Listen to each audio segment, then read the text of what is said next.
नमस्कार, आप देख रहे हैं 10 में दम। मैं हूं आपके साथ विवेक शांडिल्य। सबसे पहले जिक्र उन खबरों का करते हैं जिस पर आज हम बात करने वाले हैं। बात होगी कोरोना महामारी की। कोरोना महामारी किस तरह से राज्य दर राज्य अपने पैर पसार रहा है, कैसे हर एक शहर को अपने शिकार में ले रहा है, लेकिन अब भी पूरा देश इस महामारी के सामने बेबस और लाचार नजर आ रहा है। यानी हर राज्य से रिपोर्ट होगी। इसके बाद बात करेंगे कोरोना महामारी पर जारी सियासत की। इन दिनों देश में एक तरफ देश कोरोना महामारी से लड़ रहा है, तो दूसरी तरफ कुछ राजनेता अपनी कुर्सी और सियासत चमकाने के लिए राजनीति भी कर रहे हैं। इसके साथ ही आपको बताएंगे महाराष्ट्र के एक मंत्री जो लोगों की जिंदगी और मौत को नेशनल न्यूज के हिसाब से तौलते हैं। इन तमाम खबरों के अलावा आपको बता दें कि रिपब्लिक भारत आपसे जुड़े हर एक मुद्दे की आवाज उठाता है, तो आप भी अपनी आवाज उठाइए और रखिए अपने विचार कू ऐप पर। कू ऐप के यूजर्स के लिए हमारा आज का सवाल यह है कि क्या कोरोना महामारी से लड़ने में राजनीतिक पार्टियों ने इच्छा शक्ति में कमी दिखाई है? अभी डाउनलोड करें कू ऐप और रखें अपने विचार। रिजल्ट हम बुलेटिन के अंत में आपको दिखाने जा रहे हैं। और सबसे पहले बात कोरोना महामारी की। उत्तर प्रदेश से लेकर महाराष्ट्र, गुजरात, बिहार, झारखंड, जम्मू कश्मीर, तमाम राज्यों को आप ले लीजिए, लेकिन कोरोना महामारी से लड़ते लड़ते हालात में अभी तक कोई सुधार नहीं देखा जा रहा है। आखिर ऐसा क्यों है? क्या हमारा देश या हमारे देश का मेडिकल सिस्टम कोरोना महामारी के सामने घुटने टेक रहा है? आखिर ये लड़ाई इतनी गंभीर स्थिति में क्यों पहुंच चुकी है? राज्य दर राज्य हालात एक जैसे नजर आ रहे हैं, लेकिन देश के सबसे बड़े सूबे उत्तर प्रदेश में हालात कुछ और ज्यादा गिरते नजर आ रहे हैं।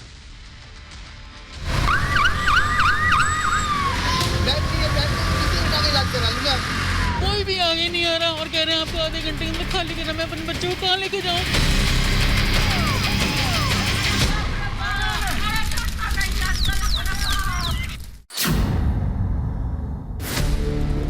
मां गंगा की गोद में जल रही ये चिताएं वाराणसी की है। बनारस के हरिश्चंद्र घाट पर एक साथ 25 से 30 शवों को मुखाग्नि दी जा रही है। इससे ये अनुमान लगाना मुश्किल है कि यहाँ 24 घंटों में कितने शवों को रोजाना जलाया जाता होगा। हालांकि वाराणसी में किए जाने वाले अंतिम संस्कारों के आंकड़ों को सरकारी महकमा छिपाने की कोशिश कर रहा है। कहीं दवा की कालाबाजारी तो कहीं ऑक्सीजन सिलेंडर की चोरी और कहीं कफन की सौदेबाजी। वहीं कान्हा की नगरी मथुरा में अंतिम संस्कार के लिए सौदेबाजी हो रही है। मथुरा के ध्रुव घाट में अंतिम संस्कार के लिए 15,000 से लेकर 20,000 रुपए तक की वसूली हो रही है। इन्हें अस्पताल में ना तो ऑक्सीजन मिली और ना ही दवा, और अब अंतिम संस्कार में भी लाले पड़े हैं। यहाँ पर आपसे अंतिम संस्कार की एवज में कितने पैसे मांगे गए? हमसे 18,000 रुपये मांगे। कितने पैसे आपने दिए? कितने में बात बनी? अभी पता नहीं क्या लेंगे। 5,000 रुपये हम दे चुके हैं। यहाँ संगम नगरी प्रयागराज में मोक्ष की आस करने वालों का विश्वास डगमगाने लगा है। यहाँ शवों के अंतिम संस्कार के लिए 22,000 रुपए लिए जा रहे हैं। पहले शवों का अंतिम संस्कार करने के लिए महज 200 रुपए लिए जाते थे। प्रयागराज में कोरोना महामारी से मृतकों की तादाद बहुत तेजी से बढ़ रही है। झड़प और हंगामे की ये तस्वीरें प्रयागराज के स्वरूप रानी अस्पताल की हैं। यहाँ एक मरीज की मौत के बाद उसके तीमारदारों और डॉक्टरों के बीच जमकर झड़प हुई। इस झड़प के बाद अस्पताल के जूनियर डॉक्टरों ने हड़ताल पर जाने की धमकी दी, लेकिन मौके पर पहुंचे पुलिस अधिकारियों ने बीच बचाव करके मामले को शांत करवाया। कल से आज तक में 5 पेशेंट डेथ हो चुकी है ऑन रिकॉर्ड। 2 लोग अभी 2 नहीं 3 लोग बहुत सीरियस हैं। ये दर्द एक डॉक्टर का है। कोरोना मरीजों की मौत और उनकी उखड़ती सांसों के बीच इस डॉक्टर का धैर्य भी जवाब देने लगा है। इटावा में जिला अस्पताल के कोविड सेंटर में वेंटिलेटर ऑपरेटर, स्टाफ नर्स और स्वीपर की कमी है, लेकिन लकवा मार चुके प्रशासन को इसकी तनिक भी परवाह नहीं है। इटावा के इस अस्पताल में वेंटिलेटर की कमी से 5 मरीजों की मौत हो गई और 3 की हालत अभी भी गंभीर बनी हुई है।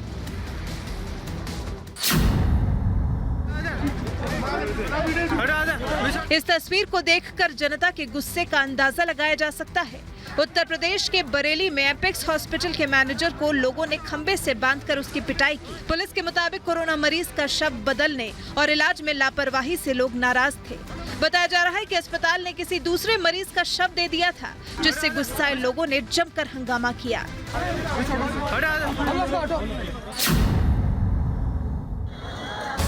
वहीं रायबरेली की मंडी में 2 गज की दूरी की जमकर धज्जियां उड़ाई गई। बिना मास्क के लोग धड़ल्ले से खरीदारी करते दिखाई दिए, जबकि उत्तर प्रदेश में कोरोना बेकाबू हो चुका है और रोजाना सैकड़ों लोगों की जान लील रहा है। इसके बावजूद इतनी लापरवाही समझ से परे है।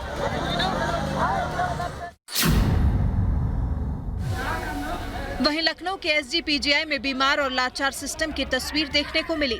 कोरोना की जांच के लिए पर्चा जमा करने के लिए सैकड़ों लोगों की भीड़ एक साथ उमड़ पड़ी। हालांकि यहां कोरोना से जिंदगी और मौत की जंग लड़ रहे मरीजों का ठीक से इलाज नहीं हो पा रहा है।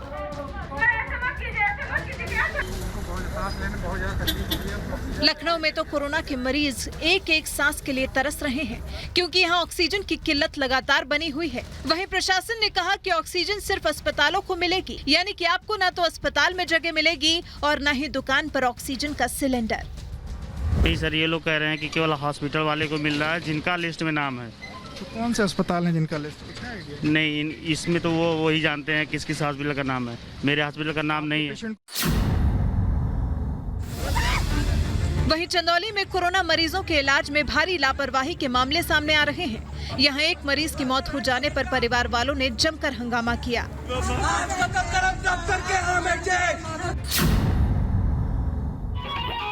रात का कर्फ्यू होने के बावजूद यूपी के अंबेडकर नगर में खुलेआम ऑर्केस्ट्रा हुआ। न मास्क और न ही 2 गज की दूरी।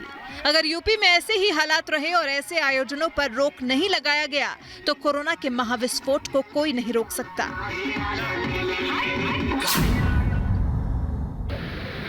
अफरा तफरी की ये तस्वीरें महाराष्ट्र के एक अस्पताल की हैं। इस अस्पताल में रात करीब 3 बजे एसी में अचानक आग लग गई, जिससे 30 मरीजों की दर्दनाक मौत हो गई। यहाँ करीब 90 मरीज भर्ती थे, लेकिन इस हादसे के बाद उन्हें दूसरे अस्पताल में शिफ्ट कर दिया गया।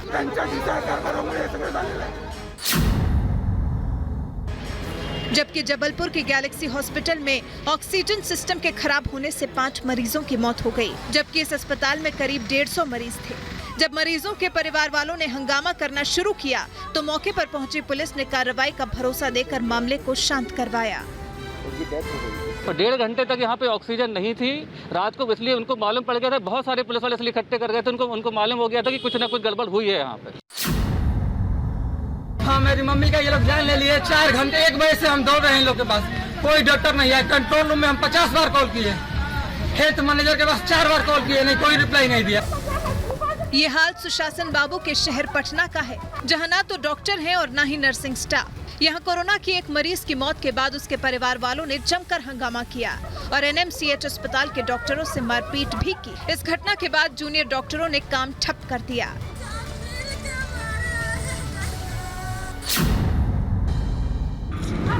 वहीं बदइंतजामी के चलते मुजफ्फरपुर का सदर अस्पताल मरघट बन चुका है। जमीन पर पड़ा ये शख्स न तो शराब के नशे में है और न ही थक कर यहाँ सो रहा है, बल्कि कोरोना का ये मरीज मुजफ्फरपुर के सदर अस्पताल में जमीन पर ही दम तोड़ चुका है।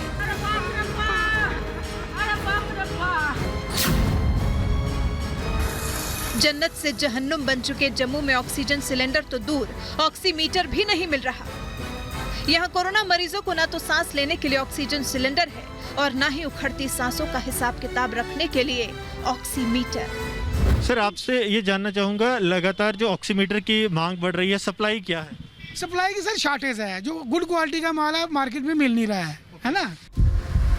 कोरोना के तांडव से जहाँ कई घरों के चिराग बुझ चुके हैं, वहीं कई और घरों के खंभे हिलने लगे हैं, क्योंकि इन उखड़ती सांसों के लिए ना तो ऑक्सीजन है और ना ही दवाई।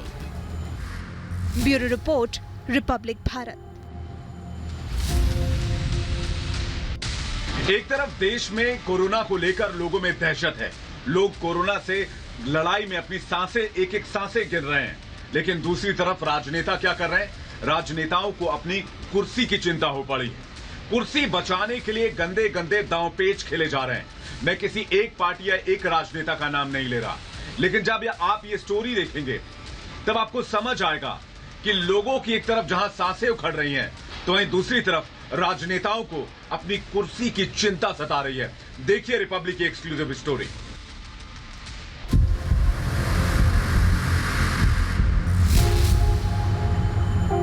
कोरोना संक्रमण की वजह से जो दिल्ली विनाश के गर्त में जा रही है, उसके मुख्यमंत्री को ऐसे वक्त में भी सिर्फ सियासत सूझ रही है। जब दिल्ली के अस्पतालों में भर्ती सैकड़ों मरीजों की सांसों की डोर टूटने के कगार पर हो, जब एक अदद ऑक्सीजन सिलेंडर की राह तकते तकते कई मरीजों की आंखें हमेशा हमेशा के लिए बंद हो गई हो, जब दिल्ली में ऊंची पैरवी के बावजूद सैकड़ों लोगों को न अस्पताल में बेड नसीब हो रहा हो और न ही इलाज मिल रहा हो, जब इस बिन बुलाई महामारी की वजह से दिल्ली के सैकड़ों परिवार उजड़ गए हो, तो भी संकट के ऐसे दौर में दिल्ली के मुख्यमंत्री अरविंद केजरीवाल अपनी राजनीतिक दुकान को चकाचौंध करने में जुटे हैं।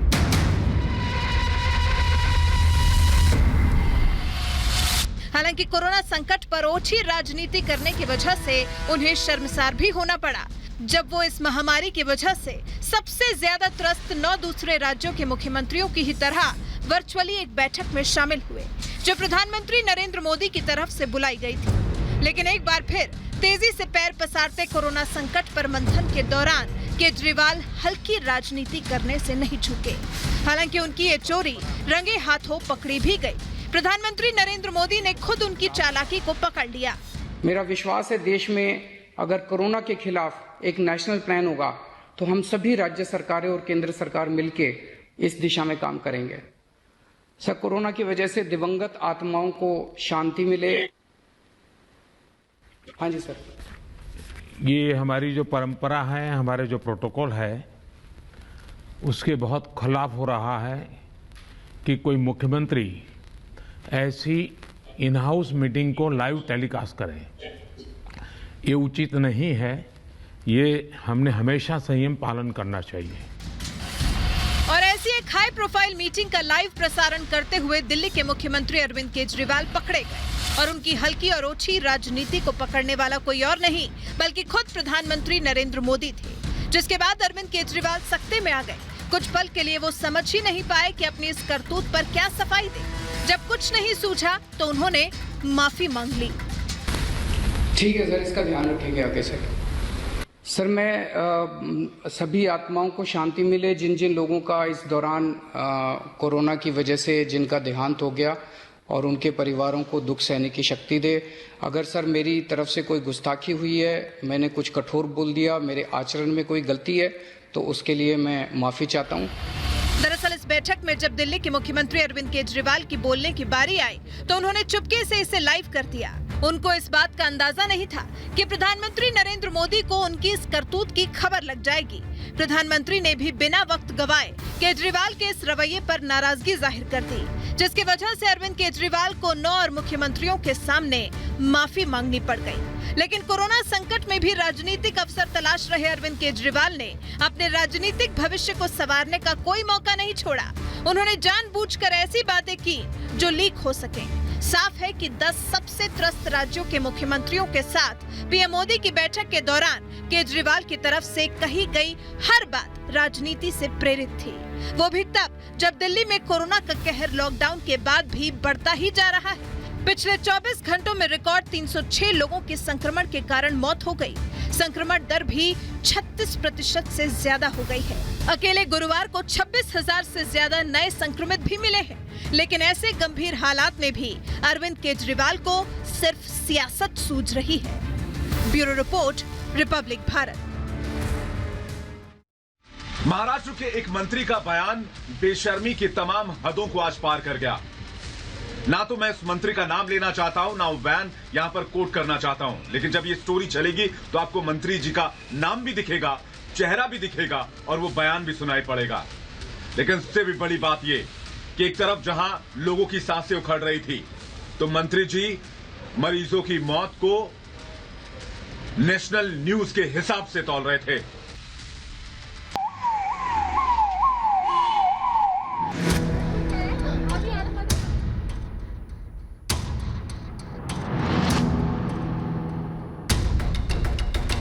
ये वो बदनसीब लोग हैं जो इस भरोसे के साथ आए थे कि महाराष्ट्र के विरार में मौजूद ये कोविड अस्पताल उनकी जिंदगी बचा लेगा।